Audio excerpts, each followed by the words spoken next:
Shalom, saudara-saudariku yang terkasih dalam Kristus Yesus Tuhan kita.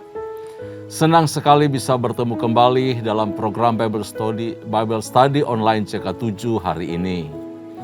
Kita akan melanjutkan pembelajaran kita hari ini dalam 1 Raja-Raja pasal yang ke-16 mengenai kehidupan raja-raja Israel, mulai dari Baesa, Ela, Zimri, Omri, dan juga Ahab.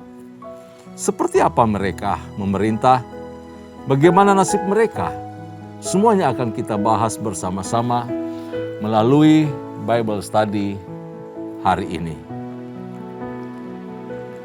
Namun, sebelum kita membaca dan merenungkan firman Tuhan dalam pasal 16 ini, saya mau ajak kita semua masuk di dalam hadirat Tuhan.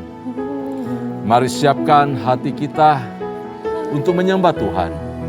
Kita nikmati hadirat-Nya. Kita minta agar Tuhan memampukan kita mengerti akan maksud firman-Nya. Serta kita diberikan kuasa-Nya yang memampukan kita untuk melakukan seluruh kehendak-Nya. Haleluya. Haleluya.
Selami pikiran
Sing with me, how great is our God, and all will see how great is our God.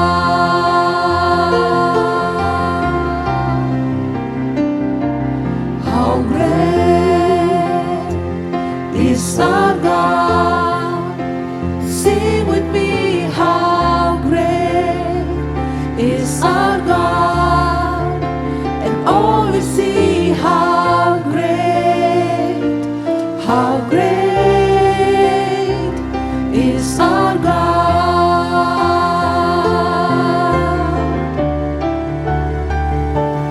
How great is our God. Sing with me, how great is our God, and all will see how great is our God.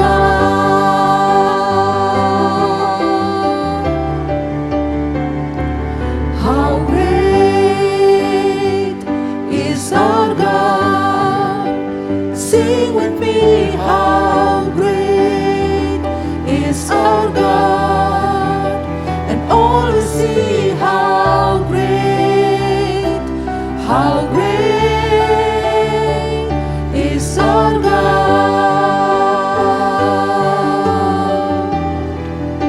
and all will see how great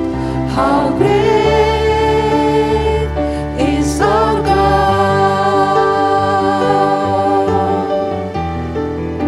and all will see how great is our God. Haleluya, haleluya, haleluya. Terima kasih Tuhan, Engkau satu-satunya Allah yang besar, Allah yang hidup, Allah yang perkasa, Yesus Kristus Tuhan kami. Terima kasih untuk berkat-berkat Tuhan. Terima kasih untuk penyertaan Tuhan. Kami kembali dapat belajar kebenaran-Mu bersama-sama melalui Bible Study CK7 online ini. Tuhan memberkati kami semua. Berkati firman Tuhan yang kami baca, yang akan kami renungkan.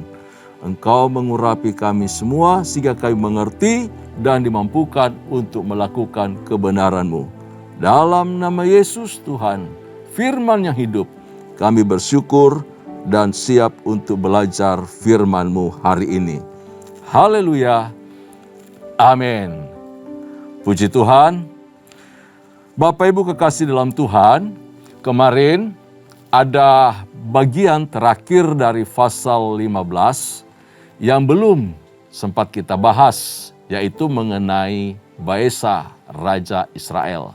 Nah, Baesa itu adalah panglima dari Raja Nadab yang dipakai Tuhan untuk memusnahkan seluruh keturunan Yerobeam sesuai nubuat dari Nabi Ahia dari Silo, oleh karena dosa-dosa Yerobeam yang terlampau besar yang membuat orang Israel berdosa di hadapan Allah dan menimbulkan sakit hati Tuhan.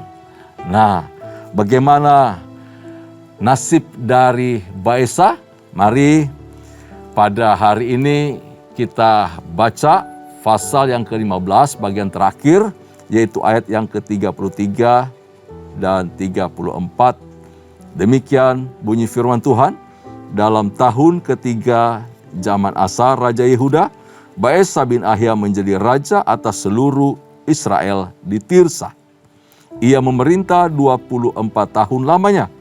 Ia melakukan apa yang jahat di mata Tuhan, serta hidup menurut tingkah laku Yerobeam, dan menurut dosanya yang mengakibatkan orang Israel berdosa pula.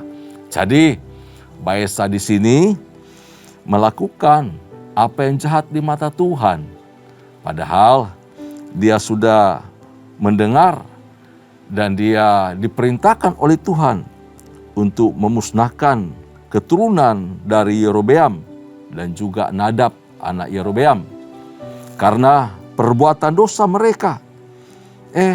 Ternyata dia juga melakukan hal yang sama. Dikatakan di sini bahwa Baesa itu memerintah 24 tahun lamanya. Ia melakukan apa yang jahat di mata Tuhan dan hidup menurut tingkah laku Yerobeam.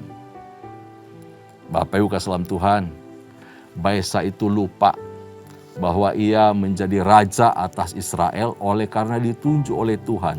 Bahkan dikatakan bahwa Allah itu mengangkat Baesa itu menjadi raja atas umat Israel, ditinggikan dari debu. Wow, jadi Baesa ini bukan siapa-siapa sekalipun dia seorang panglima. Tetapi Tuhanlah sebenarnya yang memberi dia kesempatan dan mengangkat dia menjadi raja atas Israel. Akibatnya adalah hukuman yang pernah ditimpakan kepada Yerobeam juga ditimpakan kepada Baesa dan keluarganya. Selanjutnya kita lihat atau kita baca dari ayat pertama sampai ayat yang keempat bagaimana kisahnya. Saya akan pandu Bapak Ibu untuk membaca bagian tersebut. Kemudian datanglah firman Tuhan kepada Yehu bin Hanani melawan Baesa, bunyinya, oleh karena engkau telah kutinggikan dari debu dan kuangkat menjadi raja atas umatku Israel, tetapi engkau telah hidup seperti Yerobeam dan telah menyuruh umatku Israel berdosa. Jadi bukan cuma dia menyembah berhala seperti Yerobeam, tetapi dia juga melibatkan umat Israel, mengajak mereka untuk berbuat dosa yang sama. Sehingga mereka menimbulkan sakit hatiku dengan dosa mereka. Setiap dosa, perbuatan apapun yang dilakukan, menyimpang dari kehendak Allah, menduakan Allah, menimbulkan sakit hati Tuhan. Semua dosa, apapun itu. Maka sesungguhnya aku akan menyapu bersih Baesa dan keluarganya. Kemudian aku akan membuat keluargamu seperti keluarga Yerobeam bin Nebat. Siapa yang mati dari Baesa di kota akan dimakan anjing. Dan yang mati daripadanya di padang akan dimakan burung yang di udara. Wow, berarti tidak ada kubur loh. Dimakan oleh binatang buas. Mengerikan sekali hukuman dari setiap orang-orang yang membuat umat Tuhan itu berbuat dosa berjemaah, menghancurkan bangsa yang merupakan milik kepunyaan Allah. Hati-hati, kita juga para pemimpin di sini ya. Kalau kita menyimpan dari kehendak Allah, bukan cuma kita yang bersalah. Kalau kita sebagai kepala keluarga, kalau kita menyimpan dari kehendak Tuhan, bukan cuma kita yang bersalah. Bukan cuma kita yang dihukum, tetapi jemaat, tetapi anggota keluarga kita, keturunan kita. Mengerikan sekali hukuman yang Tuhan timpakan kepada Baesa. Itu mengenai Baesa. Kita lanjutkan, berikutnya adalah Raja Ela. Ela, Raja Israel. Itu ada di ayat yang ke-8 sampai ayatnya yang ke-14. Ela itu menggantikan Baesa. Nah, seperti apa kisah dari Ela, Raja Israel ini? Ela itu punya 3 orang panglima. Nama panglimanya adalah Zimri, Omri, dan juga Tini. Jadi Zimri, Omri, dan Tibni adalah 3 panglima Raja Ela. Kalau kita perhatikan di dalam 1 Raja-Raja 16 ini, 3 orang ini berebut tahta yang ditinggalkan oleh Ela. Karena Ela nanti dibunuh. Dibunuh. Kemudian tahtanya diperebutkan oleh 3 panglimanya. Saya akan bacakan buat kita mulai dari ayat 9. Demikian firman Tuhan. Zimri, pegawainya, pegawai dari Ela yang menjadi panglima atas setengah dari pasukan kereta mengadakan persepakatan melawan dia. Ketika ia minum-minum sampai mabuk di Tirsa di rumah Arsa yang menjadi kepala istana di Tirsa. Jadi Ela dibunuh dia. Kondisinya sementara dia lagi minum, lagi mabok-mabok. Ela anak Baesa ini dan seluruh keturunannya kemudian dibunuh. Ayat yang ke-11 dan 12 berbunyi demikian. Pada waktu ia menjadi raja itu, segera sesudah ia duduk di atas tahtanya, ia membunuh seluruh keluarga Baesa. Jadi ketika Zimri duduk memerintah, padahal sangat singkat waktu Zimri memerintah. Itu cuma 7 hari, cuma seminggu Bapak Ibu dalam Tuhan. Begitu dia duduk memerintah, dia bunuh seluruh keluarga Baesa. Tidak ada seorang laki-laki pun daripadanya yang ditinggalkannya hidup. Juga kaumnya dan teman-temannya. Wow, bukan cuma Ela, anak dari Baesa, tetapi seluruh kaum keluarga, teman-temannya juga dibantai habis. Ini mengerikan ini, tokoh ini ya, Zimri. Demikianlah Zimri memunahkan seluruh keluarga Baesa sesuai dengan firman Tuhan yang diucapkannya kepada Baesa dengan perantaraan Nabi Yehu. Jadi tergenapi apa yang dilakukan oleh Baesa kepada keluarga Yerobeam juga terjadi atau menimpa keluarganya. Ini sangat-sangat mengerikan. Ada pelajaran berharga yang akan kita dapatkan setelah kita membaca seluruh raja-raja Israel yang menjadi pokok bahasan kita hari ini. Kemudian kita perhatikan Zimri menjadi raja atas Israel. Zimri yang disebutkan sebagai panglima atau salah satu panglima dari Ela ini, itu licik sekali. Licik sekali. Dia memanfaatkan kesempatan di mana ada perang di Gibeton, wilayah Filistin. Kemudian dia ternyata sudah merancang bagaimana menghancurkan Ela. Dan lalu dia berniat menjadi raja atas Israel. Licik sekali. Sampai-sampai nama Zimri ini dikenakan sebagai sebuah ejekan. Setiap orang yang kemudian mengkhianati tuannya akan disebut seperti Zimri yang mengkhianati tuannya. Wow, ini ejekan, nama yang sangat tidak baik. Tetapi Zimri ini kemudian juga di dalam kejahatannya menerima akibat yang sama, menerima upah dari perbuatannya yang licik itu. Datang namanya Omri, salah satu panglima juga. Ini Omri rupanya seorang panglima yang sangat kuat, disegani dan banyak pengikutnya. Di dalam ayat 21 dan seterusnya mengenai kisah Omri, Raja Israel. Jadi begitu orang mendengar bahwa Zimri telah mengadakan persepakatan dan ia pun telah membunuh raja, lalu duduk memerintah atas Israel, maka Omri bersama para pengikutnya, para prajurit yang bersama-sama dengan dia, kembali ke kota Tirsa, di mana kerajaan itu, pusat kerajaan itu berada. Kemudian dia mengepung kota Tirsa dan juga istana. Zimri yang ada di dalamnya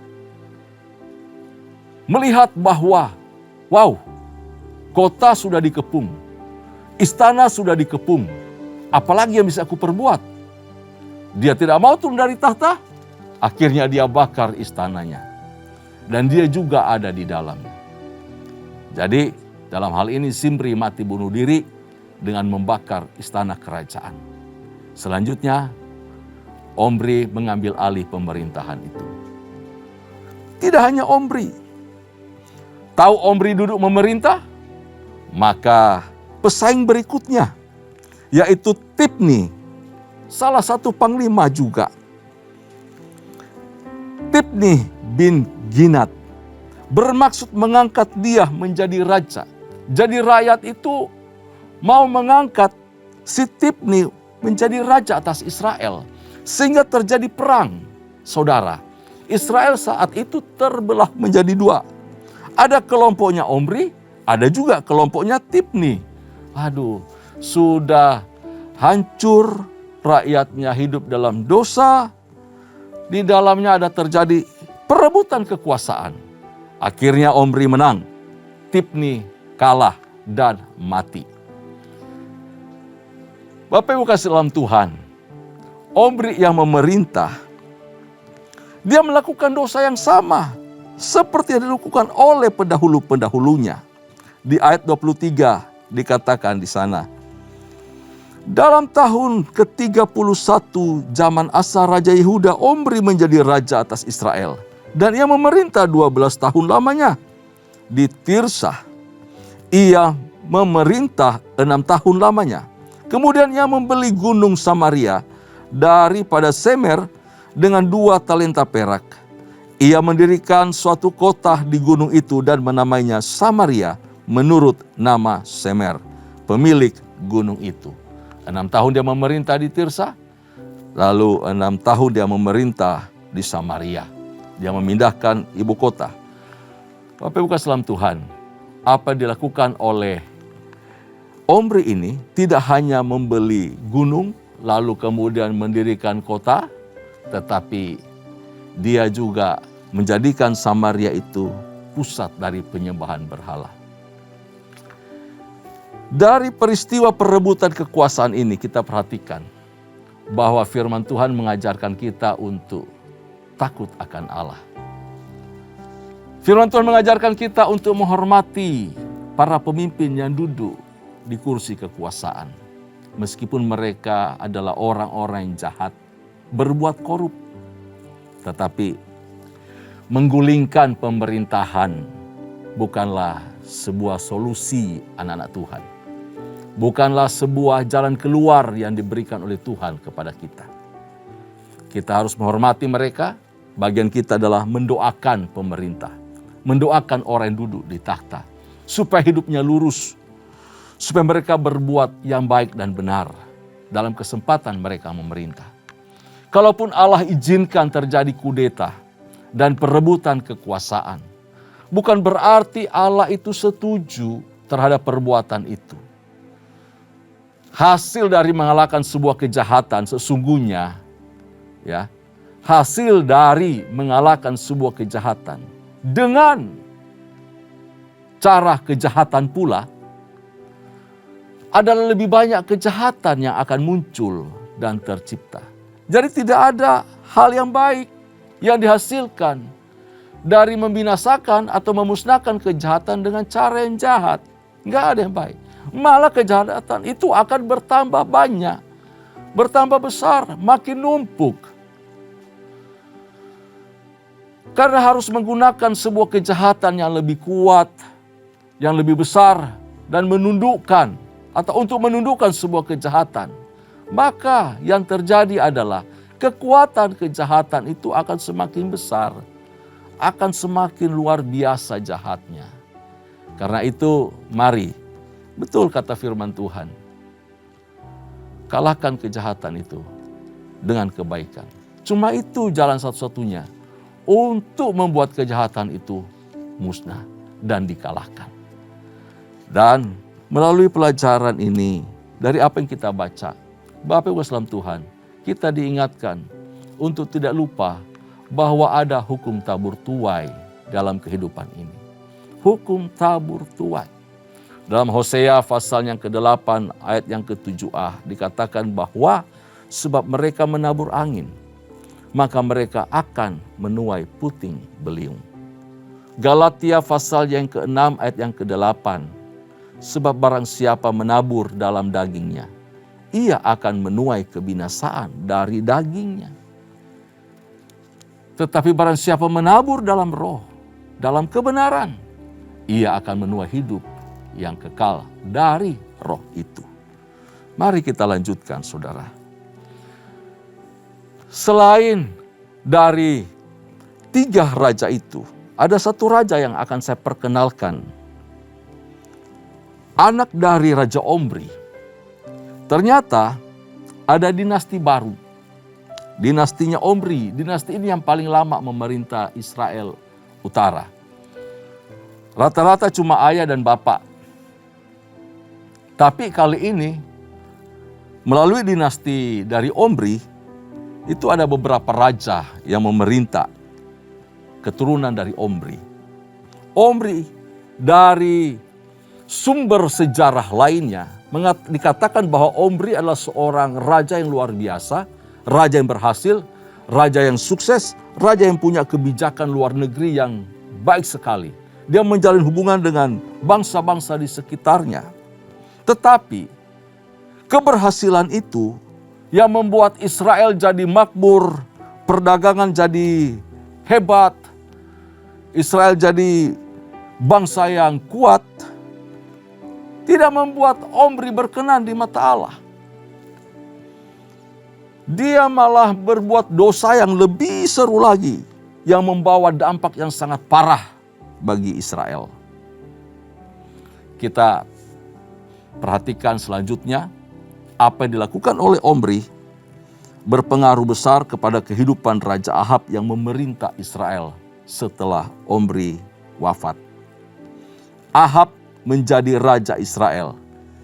Kita lanjutkan kisah Ahab dari ayat 29 sampai ayat yang ke-34.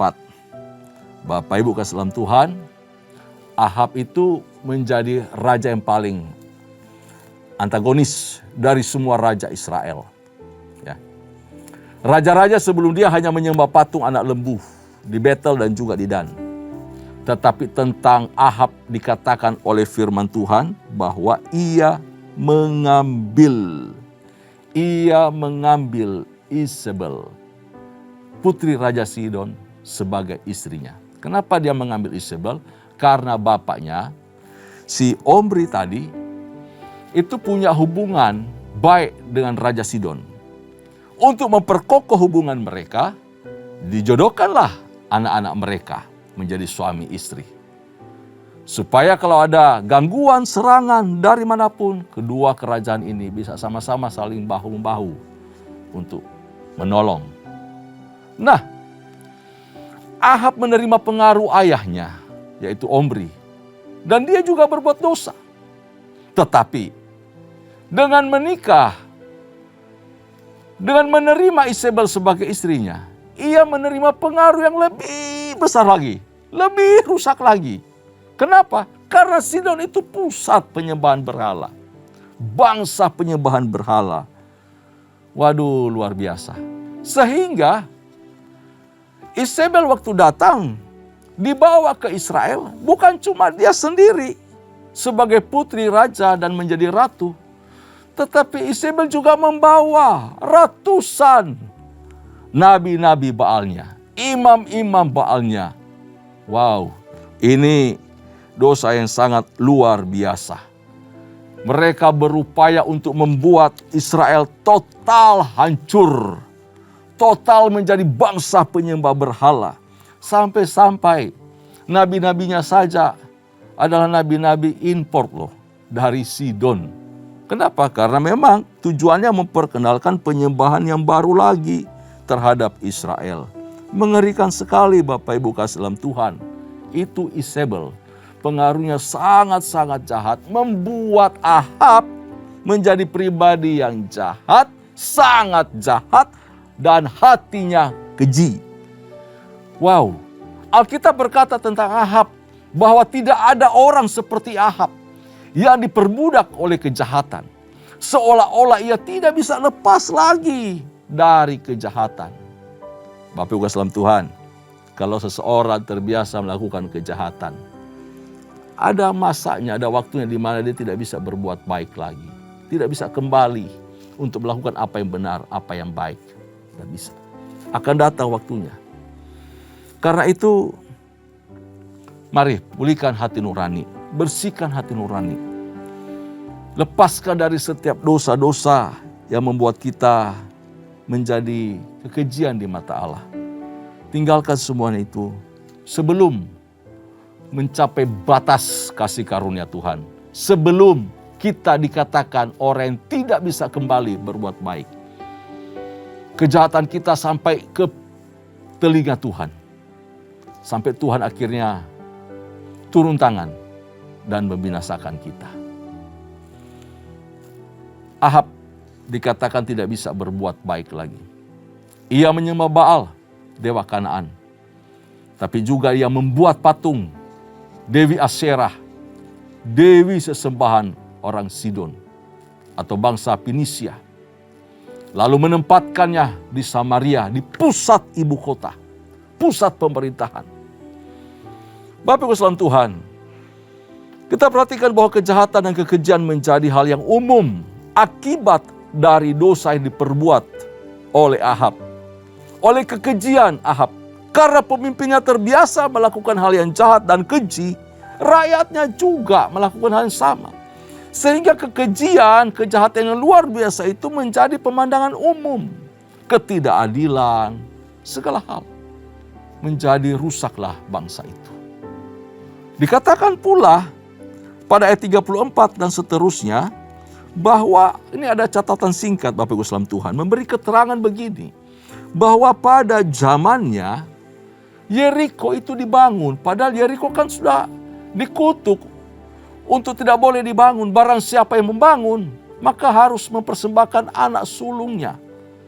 Dan yang membangun pintu gerbangnya harus mempersembahkan anak bungsunya.